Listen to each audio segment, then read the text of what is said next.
যে অশর্ত বলে একটু হয়তো বললাম, ভোটের আগে বলেছিল মহিলারা সব বাসে ফ্রি চড়বে, হ্যাঁ বলেছিল, এখন শর্ত চাপাচ্ছে। চলে যান কর্ণাটক, সেখানে কিন্তু বাসে ফ্রি চাপানো হয় আজও, কারণ সরকারটা কংগ্রেসের। আর এখানে অন্নপূর্ণা যোজনা 3,000, ভোটের আগে যা খুশি বলে দাও, এখন বলছে শর্ত লাগবে 13 পাতার সই কর। দেখুন, তসলিমা নাসরিন এতদিন ধরে বাইরে বাইরে দেশে ছিল, বাংলাদেশে জন্মেছে, বড় হয়েছে। তার জন্মের আগে থেকে এই পৃথিবীতে মাদ্রাসা আছে। মাদ্রাসা ব্যাপারটা নিয়ে অনেক ভুল ব্যাখ্যাও আছে। যে সমস্ত কথা বলা হয় মাদ্রাসা সম্পর্কে, সেই সমস্ত কথা তো ঠিক না। কোথাও কোনো ঘটনা ঘটনার কথা বলছি না। অনেক মন্দিরে অনেক দুর্ঘটনা হয়, অনেক মসজিদের দুর্ঘটনা হয়, অনেক চার্চের দুর্ঘটনা হতে পারে, অন্যায় হতে পারে, কি করা যাবে? তার জন্য গোটা ব্যবস্থাটাকে আমি কলঙ্কিত করতে পারি না। কিন্তু মাদ্রাসার প্রয়োজন নেই, সব উঠিয়ে দাও, এই কথা বলার অধিকার তসলিমা নাসরিনকে ভারতবর্ষের মানুষ দেয়নি, ভারত সরকারও দিয়েছে কিনা জানি না, আমরা কেউ দিইনি। তসলিমা নাসরিন তার মতো করে থাক, কিন্তু কি করতে হবে না করতে হবে, কোথাও রাখতে হবে উঠাতে হবে, এই অধিকার তসলিমা নাসরিনের নেই। তসলিমা নাসরিনের জানা উচিত যে ভারতবর্ষে এই সমস্ত মাদ্রাসাতে লক্ষ লক্ষ ছাত্রছাত্রী পড়াশোনা করে, এবং আরো বড় কথা, মাদ্রাসা শুধু মুসলমানরা পড়ে না, মাদ্রাসাতে হিন্দুরাও পড়ে। আর না জেনে শুনে কথা বলা উচিত নয়। আরো বলে রাখি, ভারতবর্ষের প্রথম রাষ্ট্রপতি ডক্টর রাজেন্দ্র প্রসাদ, জেনে রাখুন সবাই, সে মাদ্রাসার ছাত্র ছিল।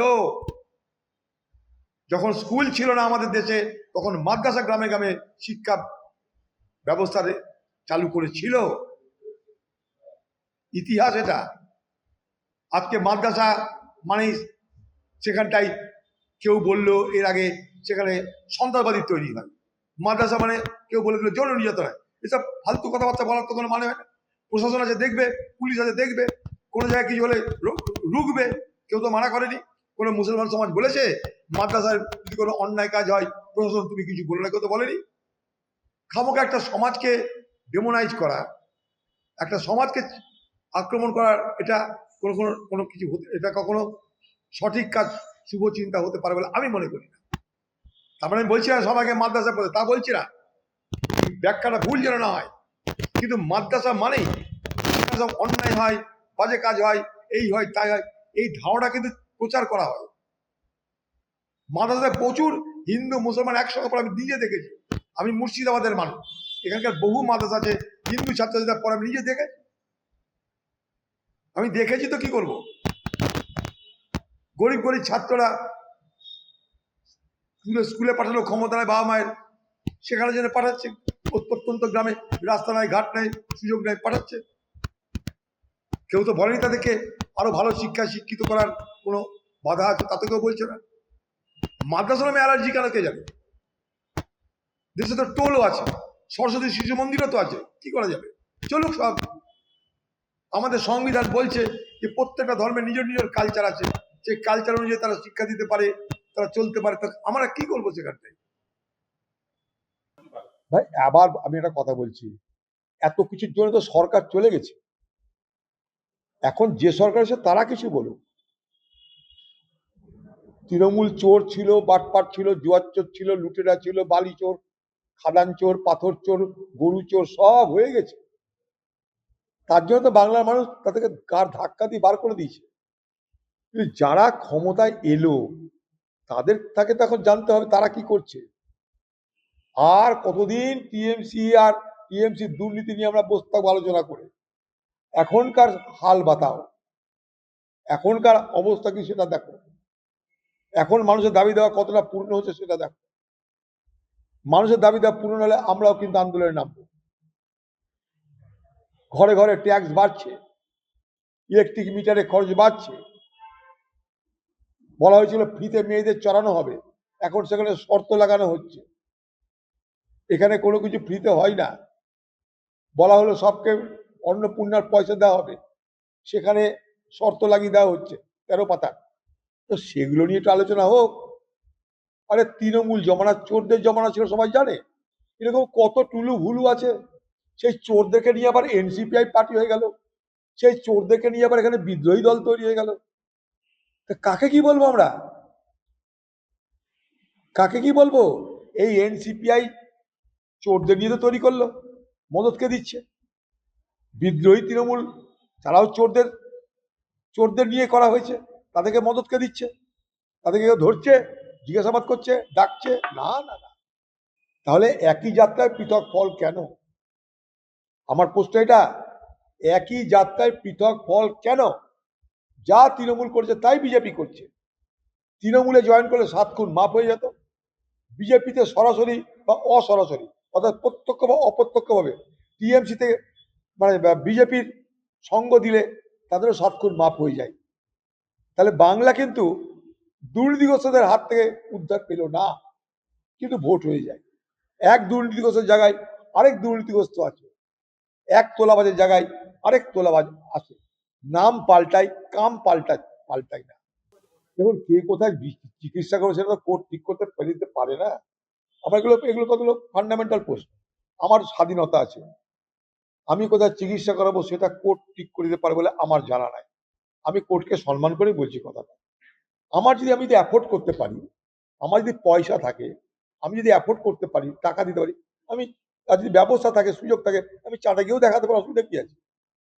আমার কাছে একটু অদ্ভুত লাগছে ব্যাপারগুলো। মানে কোর্টকে সম্মান দিয়ে কথাটা বলছি, কিন্তু মানে আমার তো সে স্বাধীনতা আছে। কোথায় আমি ডাক্তার দেখাবো, কার কাছে দেখাবো, সে স্বাধীনতা কি আমার নেই? দেশে দেখাবো না বিদেশে দেখাবো, সেই স্বাধীনতা কি নেই? এই ডাক্তার দেখাবো না সেই ডাক্তার দেখাবো, সেই স্বাধীনতা কি নেই? এই বাংলায় স্বাস্থ্য ব্যবস্থা ভেঙে পড়েছে, আজ থেকে নয়। স্বাস্থ্য ব্যবস্থা ভেঙে পড়ার কারণে এই বাংলার মানুষ চিকিৎসার জন্য সবাই দক্ষিণ ভারতে যায়। খোঁজ দেখুন আপনারা, জমি জায়গা সোনা দানা বিক্রি করে সব দক্ষিণ ভারতে যায়। জিজ্ঞেস করো, ব্যাঙ্গালোর যাবে, হায়দ্রাবাদ যাবে, ম্যাড্রাস যাবে, বোম্বে যাবে, কেন? দেখো, যদি এখানে জজ বলে না বোম্বে যাওয়া যাবে না চিকিৎসা করতে, তুমি এখানেই থাকো, এখানেই দেখাও, এখানে ডাক্তার নিতে কি করবে? ব্যবস্থা নিতে কি করবে? যার অ্যাফোর্ড করার ক্ষমতা আছে। এখন তৃণমূলের খোকা বাবুর, তার তো পয়সা কোনো অভাব নাই, তার পয়সা কোনো অভাব নাই।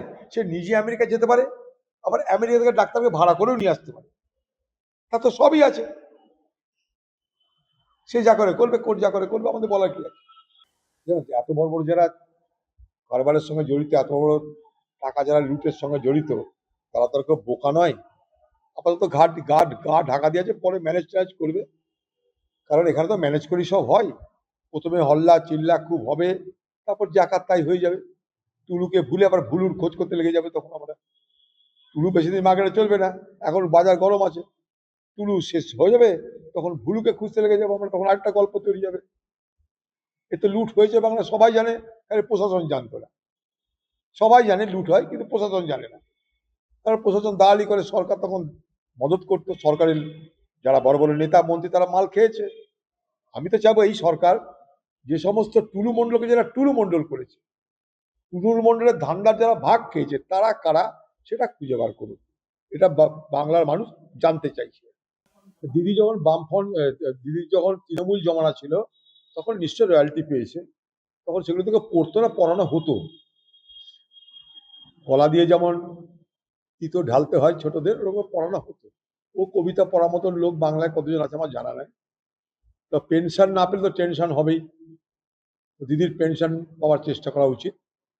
কিন্তু আমার মনে হয় এই 15 বছর ধরে যা ধান্দা করেছে তৃণমূল পার্টি, তারপর যদি বলে যে পেনশন না পাওয়ার জন্য আমার অসুবিধা হচ্ছে, তাহলে লোকে কিন্তু হাসাহাসি করবে। অতএব আপনি টেনশন করেন না, ওরকম পেনশন কত দিয়ে যাবে আপনাকে? একদম চলে গেছে। নাগরিক পরিষেবা বলে কিছু নেই, কারণ একটাই, পরিকাঠামো এক, প্রশাসন এক, সরকার শুধু পাল্টেছে। তাকিয়ে দেখুন, বেশি দূর যেতে হবে না, আপনার নিজের শহরের দিকে তাকান। এই বহরমপুর শহর কথায় কথায় জলমগ্ন, জল নিষ্কাশনের ব্যবস্থা সম্পূর্ণ বন্ধ। এই শহর জতুগৃহে রূপান্তরিত হয়েছে। এত মাল্টি স্টোরেড বিল্ডিং, সেই বিল্ডিংয়ে যদি কিছু বিপদ আপদ হয়, ফায়ার ব্রিগেড যাওয়ার জায়গা নেই, উদ্ধার করার জায়গা পাবে না। কনক্রিটের জঙ্গলে রূপান্তরিত হয়েছে, এখান থেকে উদ্ধার করবে কে? প্রত্যেকটা মিউনিসিপালিটির পরিষেবা চরম অব্যবস্থা চলছে। ড্রেন পরিষ্কার হয় না, জল পাওয়া যায় না, তার সঙ্গে সঙ্গে রেশন পাওয়া যায় না।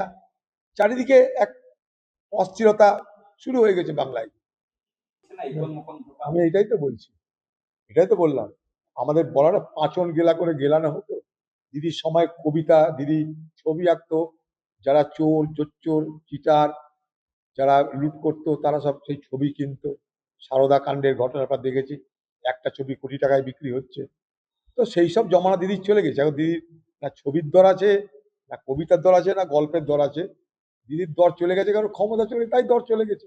এখন পাচন গেলানোর মতন করে তো দিদির কবিতা, দিদির সাহিত্য, প্রবন্ধ পড়ার মতো লোকের জায়গা নেই বাংলায়, তাই এটা হচ্ছে।